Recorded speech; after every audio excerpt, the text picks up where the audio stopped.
Assalamualaikum warahmatullahi wabarakatuh.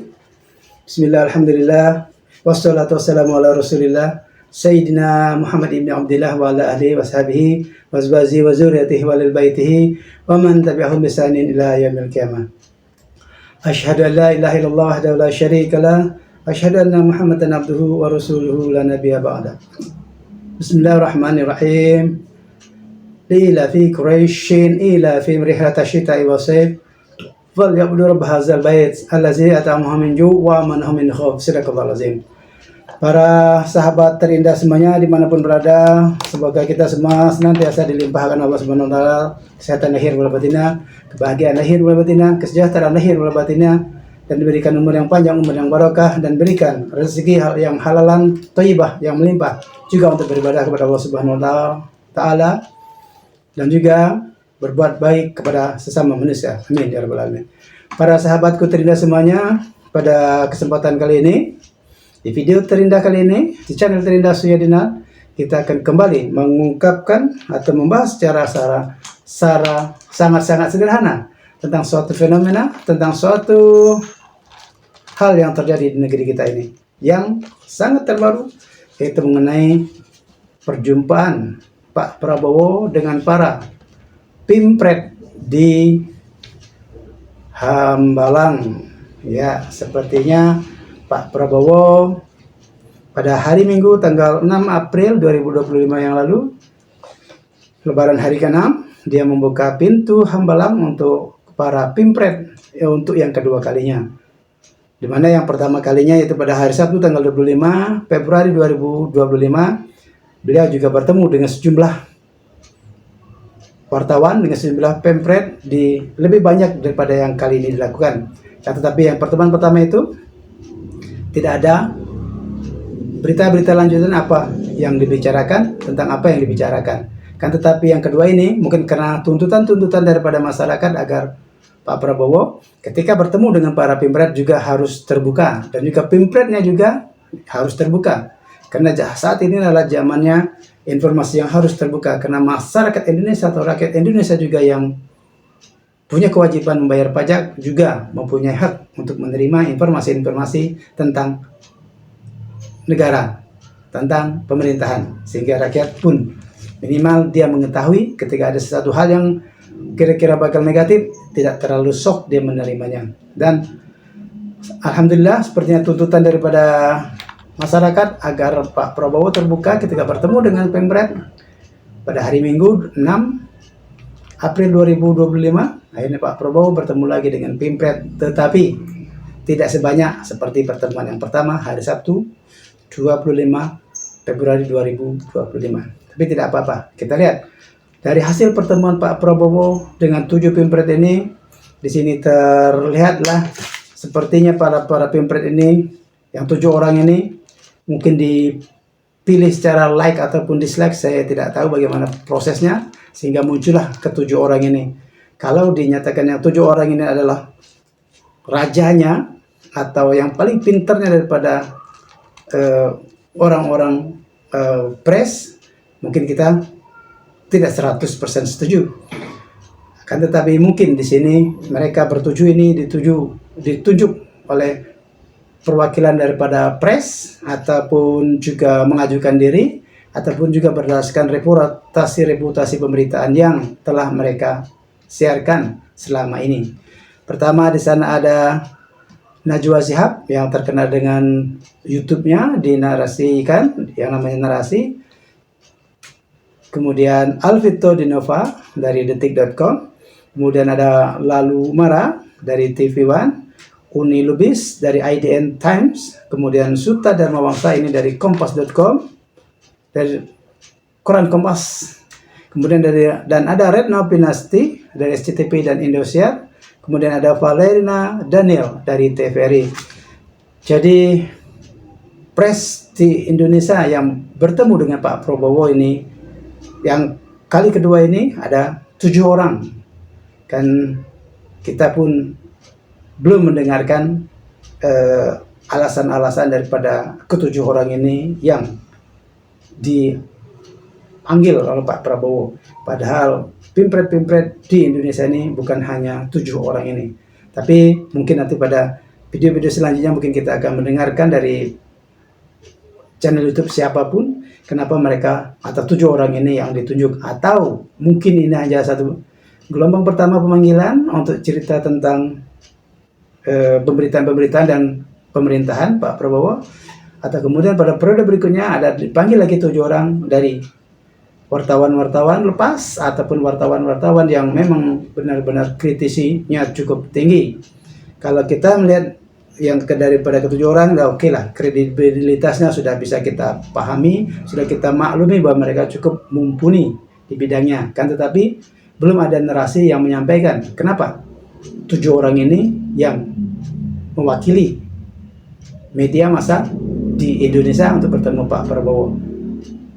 Nanti kita dengar, tapi menurut analisa saya bisa kemungkinan kalau agenda pembicaraan antara Pak Prabowo atau pemerintah dengan pres ini akan dijadikan rutin, mungkin ini hanya sesi pertama. Nanti sesi keduanya akan muncullah wartawan senior lainnya atau wartawan-wartawan yang lainnya, yang juga tentu kita mengharapkan jangan hanya wartawan-wartawan yang notabene hanya mendukung kepada pemerintah saja, akan tetapi juga wartawan-wartawan atau pimpret-pimpret atau para podcaster yang juga mengkritisi pemerintah dengan apa adanya juga patut untuk diundang untuk berbicara kepada Pak Prabowo dengan segamblang-gamblangnya, dengan sedetil-detilnya. Mungkin kalau kita samakan, oke lah, dialokasikan masing-masing sama-sama 2 jam atau bahkan bisa lebih. Dan saya tidak membahas akan lebih panjang lagi tentang itu, mungkin akan terlalu menjelimet bagaimana kita akan mengetahui alasan kenapa 7 orang itu, tapi mudah-mudahan Pak Prabowo bisa memanggil, mudah-mudahan Pak Prabowo bisa memanggil nanti pada periode berikutnya, karena pertemuan pemerintah atau Pak Prabowo dengan para wartawan ini merupakan pertama kalinya selama ada 8 orang presiden yang telah memimpin negeri ini. Dan pertemuan secara terbuka ini memang baru kali ini dilakukan Pak Prabowo. Mudah-mudahan menjadi suatu budaya baru bagi pemerintahan Pak Prabowo dan pemerintahan berikut-berikutnya, sehingga ada keterbukaan antara pemerintah, program-program pemerintah dengan para insan pers, media massa. Karena media massa merupakan pilar keempat daripada demokrasi kita yang kita gulirkan secara paksa dan secara berdarah-darah di reformasi 1998. Dan ini patut kita pertahankan. Dan 7 orang ini menjadi pionir penemuan pertama untuk bertemu dengan Pak Prabowo. Tapi dari bahasan-bahasan yang dibahas oleh para 7 orang ini, karena masing-masing mempunyai satu pertanyaan, dengan diskusi yang saya turut menonton juga di YouTube-nya, dengan diskusi yang kadang-kadang mendalam, kadang-kadang mendangkal, kadang-kadang melebar, kadang-kadang tidak masuk kepada apa yang dipertanyakan oleh para wartawan tersebut. Tapi itulah gaya narasi daripada Pak Prabowo, membawa sesuatu hal kepada hal yang lain dulu dengan cerita-cerita heroismenya, mungkin dengan cerita-cerita perjuangannya masa lalu atau perjuangan orang-orang terdahulu dia, dan dikaitkan dengan pertanyaan yang dilontarkan oleh wartawan. Itu terkadang menyangkutnya hanya sedikit, tidak sampai dengan mendalam. Tetapi tidak apa, mungkin itu merupakan suatu hal yang biasa dari Pak Prabowo. Misalnya salah satunya yang ditanyakan oleh Najwa Shihab dan kawan-kawannya itu adalah mengenai teror kepala babi. Ini bagi saya ini merupakan suatu hal yang pertanyaan yang tidak begitu perlu mendalam dibahas. Karena teror ini sangat diyakini apabila bertemu dengan Pak Prabowo, tentu Pak Prabowo tak akan berani atau tidak akan mau secara gamblang mengakui, bahkan mungkin akan menolak bahwa itu adalah bukan dari pihak pemerintah. Bisa jadi itu adalah orang-orang yang menteror Tempo yang pada pemberitaannya, khususnya yang pada podcast Bocor Halus, itu sangat banyak yang sangat mengkritisi pemerintahan ini begitu dalamnya. Bisa jadi teror kepala babi ini tidak begitu mendalam, hanya sebuah sinyal adu domba antara pemerintahan dengan para pres, para para kritisi-kritisi pemerintah yang sangat menyelekit. Tapi toh kita tidak menemukan ujung daripada jawaban itu tadi secara mendetail. Apakah ditindak secara hukum atau tidak, itu tidak dibahas secara detail. Akan tetapi memang sebuah teror seperti ini, kalau tidak mengancam kepada keselamatan jiwa, saya pun merasa, pendapat saya pribadi, itu tak perlu sampai kepada ranah hukum. Karena ini adalah orang Islam, mungkin yang memancing di air keruh dan lain sebagainya, agar pemerintah dengan pres saling berseteru dan saling mencari kesalahan masing-masing. Nauzubillah, semoga tidak seperti itu. Kemudian ditanyakan lagi tentang komentar daripada wamennya yang tentang kepala babi itu juga saya kira tak terlalu penting untuk dibahas sebenarnya. Saya sangat menyayangkan kenapa para yang menanyakan tentang kasus teror kepala babi ini dengan komentar daripada wamen ini dimunculkan kepada Pak Prabowo pada saat itu. Sayang sekali karena itu tidak begitu menukik kepada suatu apa yang diharapkan kepada sebuah negeri yang demokratis seperti ini. Yang saya maksudkan di sini adalah bahwa saya mempunyai limit waktu tertentu untuk membahasnya. Limit tidak begitu mendetail, tapi saya kira kalau pertanyaan yang ringan-ringan seperti itu hanya akan menyita waktu dan membuang kesempatan yang cukup luar biasa. Tapi maksud saya adalah kasus-kasus yang seperti ini juga dibahas secara detail dan juga terus diberitakan di media-media mainstream. Dan sayangnya, toh di media-media mainstream ini itu tidak diliput atau tidak diberitakan secara mendetail, sehingga itu tidak menjadi sebuah persoalan yang sangat real, menjadi sebuah persoalan yang sangat urgen bagi bangsa Indonesia untuk mendiskusikannya atau untuk menuntaskannya. Kemudian tentang UU TNI dan demonstrasi penolakan tersebut juga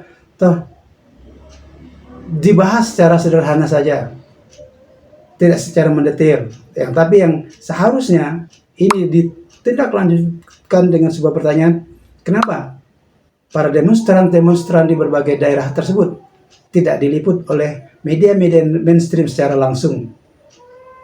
Dan sebenarnya kita inginkan rakyat di bawah ini adalah para mahasiswa yang demonstrasi di hampir setiap provinsi yang ada di Indonesia ini menolak UU TNI dan juga terakhir pertama juga revisi UU Polri itu.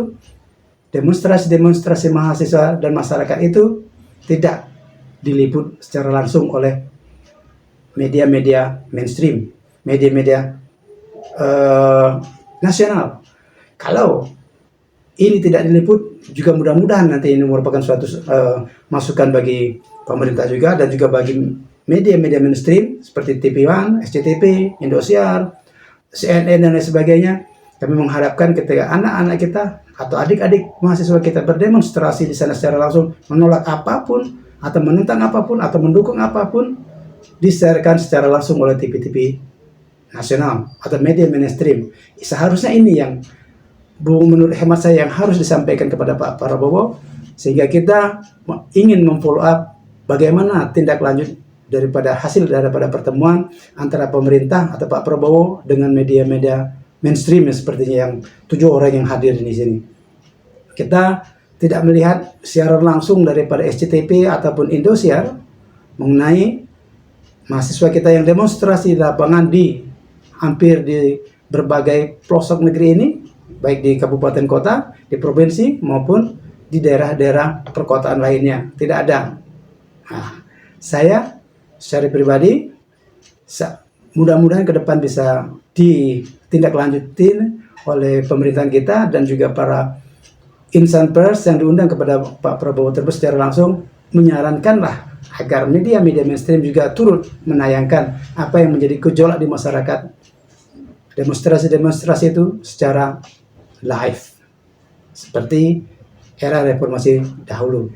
Jadi kita ingin melihat apa tanggapan daripada mahasiswa yang berdemonstrasi di bawah itu ketika berhadapan dengan para aparat militer, dan juga kita ingin melihat apakah ada kebengisan dari para aparatur keamanan dalam menindak para demonstran tersebut. Nah, ini yang ingin kita harapkan seperti itu. Mudah-mudahan nanti para pimpret ataupun para wartawan yang diundang menanyakan langsung ini kepada Pak Prabowo untuk meminta bahwa setiap instan atau setiap mahasiswa atau setiap unsur masyarakat atau elemen masyarakat yang melaksanakan demonstrasi ada yang meliput secara langsung, biar kita rakyat Indonesia ikut terlibat secara emosional seperti di era reformasi seperti itu. Bukan berarti untuk memancing kepanasan secara nasional atau tensi politik nasional semakin memanas, akan tetapi kita ingin mengetahui secara real di lapangan. Saat ini mereka yang berdemonstrasi di lapangan hanya mengandalkan TikTok, hanya mengandalkan video-video yang disebarkan di WA, sehingga masyarakat di bawah saling berbisik hanya tentang suatu berita dan tidak diberitakan secara nasional, secara langsung di lapangan oleh media-media mainstream. Katakanlah TV-TV nasional yang cukup punya nama, TV One, SCTV, RCTI, Indosiar, CNN dan lain sebagainya itu. Mudah-mudahan menjadi pemikiran ke depannya, dan sekali lagi media massa merupakan pilar keempat daripada demokrasi dan tetap harus didukung. Cari berita secara detail dan secara real di lapangan atau secara live di lapangan, sehingga rakyat bisa mengetahui secara detail. Sehingga pertemuan yang digagas oleh Pak Prabowo ini kayaknya atau mendukung pertama katanya pertanyaannya bebas, tetapi sepertinya tidak sebebas pertanyaan yang ingin kita sampaikan di sana, dan sepertinya bebas tapi terbatas pertanyaan yang diajukan oleh para pimpret yang 7 orang ini, atau pembahasannya tidak bisa detail, atau tidak ada yang menanyakan kenapa para demonstran khusus yang menentang daripada RUU TNI atau UU Polri tersebut, kemudian undang-undang lain tentang pagar laut dan lain sebagainya itu yang dilakukan demonstrasi oleh mahasiswa dan masyarakat, kenapa tidak diliput secara langsung oleh mereka? Ini menjadi suatu pertanyaan yang mungkin PR atau mungkin juga bisa direalisasikan, mungkin juga tidak. Ini hanya merupakan suatu pertanyaan bagi saya pribadi, dan kalau ini memang ditayangkan secara live, mungkin akan membuat kredibilitas pemerintah kita memang yakin dia benar-benar menopang pilar yang keempat, yaitu kebebasan pers. Kemudian satu lagi yang ingin saya sampaikan di sini, yaitu demonstrasi itu adalah hak seluruh rakyat Indonesia. Hak itu boleh dipakai boleh digunakan, boleh tidak. Tetapi ketika rakyat Indonesia itu banyak lapisannya, bukan hanya mahasiswa. Jadi saya menyampaikan melalui YouTube ini, yang berhak untuk menyampaikan demonstrasi itu seluruh rakyat Indonesia, bukan mahasiswa saja. Jadi para aparat ataupun para penegak hukum lainnya, ketika ada mahasiswa yang berdemonstrasi, kemudian ada masyarakat lain yang bergabung, jangan dilarang. Biarkan mereka berdemonstrasi sebagaimana yang mereka inginkan. Yang penting tidak anarkis dan tidak merusak harta benda milik negara yang notabene juga milik rakyat Indonesia. Jadi demonstrasi itu adalah hak seluruh rakyat Indonesia. Tidak bisa dipilah-pilah hanya mahasiswa saja yang boleh demonstrasi. Rakyat biasa juga boleh. Ketika mahasiswa berdemonstrasi diikuti oleh masyarakat lain, jangan dilarang.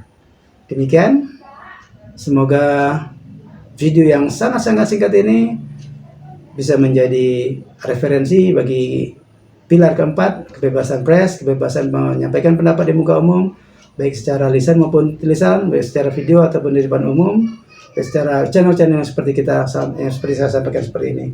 Dan Pak Prabowo, kami meyakini Bapak rela mengorbankan jiwa raga demi kesejahteraan rakyat Indonesia dan rela timbul tenggelam bersama rakyat Indonesia.